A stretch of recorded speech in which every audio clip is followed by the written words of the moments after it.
കലോത്സവത്തിന്റെ 4ാം ദിനത്തിലും ഇഞ്ചോടിഞ്ച് പോരാട്ടവുമായി തൃശൂരും കണ്ണൂരും. സ്വർണ്ണക്കിരീടത്തിൽ മുത്തമിടുന്നത് ആരെന്നറിയാൻ ഇനി മണിക്കൂറുകൾ മാത്രമാണ് ബാക്കിയുള്ളത്. കലോത്സവത്തിന് നാളെ കൊടിയിറങ്ങും. റോഷ്നി രാജുണ്ട് വിശദാംശങ്ങളുമായി കലോത്സവ വേദിയിൽ നിന്നും. റോഷ്നി, ഇപ്പോഴും തൃശൂരും കണ്ണൂരും ഒപ്പത്തിനൊപ്പമാണോ?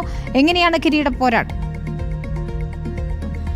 63ാമത് സംസ്ഥാന സ്കൂൾ കലോത്സവത്തിന്റെ 5ാമത്തെ ദിവസവും മത്സരങ്ങൾ അവസാനിച്ചിരിക്കുകയാണ്. ആവേശോജ്വലമായ മത്സരങ്ങളാണ് ഇന്ന് നടന്നത്. ഗ്ലാമർ ഇനങ്ങൾ വേദിയിൽ വിദ്യാർത്ഥികൾ മാറ്റുരച്ചു. പോയിന്റ് പട്ടികയിലേക്ക് വരികയാണെങ്കിൽ ഇഞ്ചോടിഞ്ച് പോരാട്ടമാണ് ഓരോ ജില്ലകളും തമ്മിൽ നടക്കുന്നത്.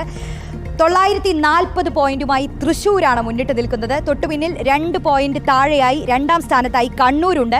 3ാമതായി പാലക്കാടുണ്ട്. 4ാമതായി കോഴിക്കോടുണ്ട്. പാലക്കാടിന്റെ പോയിന്റിലേക്ക് വരികയാണെങ്കിൽ 936 പോയിന്റുമായാണ് പാലക്കാട് 3ാം സ്ഥാനത്തേക്ക് നിൽക്കുന്നത്.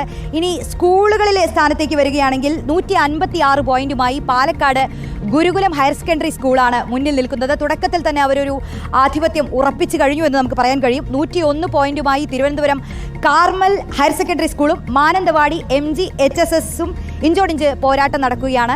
നാളെ ഉച്ചയോടുകൂടി തന്നെ പരിപാടികൾ അവസാനിക്കും. പ്രധാനപ്പെട്ട വേദിയായ 1ാമത്തെ വേദിയായ MT നിളയിലാണ് സമാപന സമ്മേളനം. ഏതായാലും കലോത്സവത്തിന് കൊടിയിറങ്ങുമ്പോൾ കണ്ണൂരും തൃശ്ശൂരും തമ്മിലുള്ള ഒരു ഇഞ്ചോടിഞ്ച് പോരാട്ടമാണ് നമ്മൾ കാണുന്നത്. റോഷ്നിയാണ് വിശദാംശങ്ങൾ നൽകിയത്.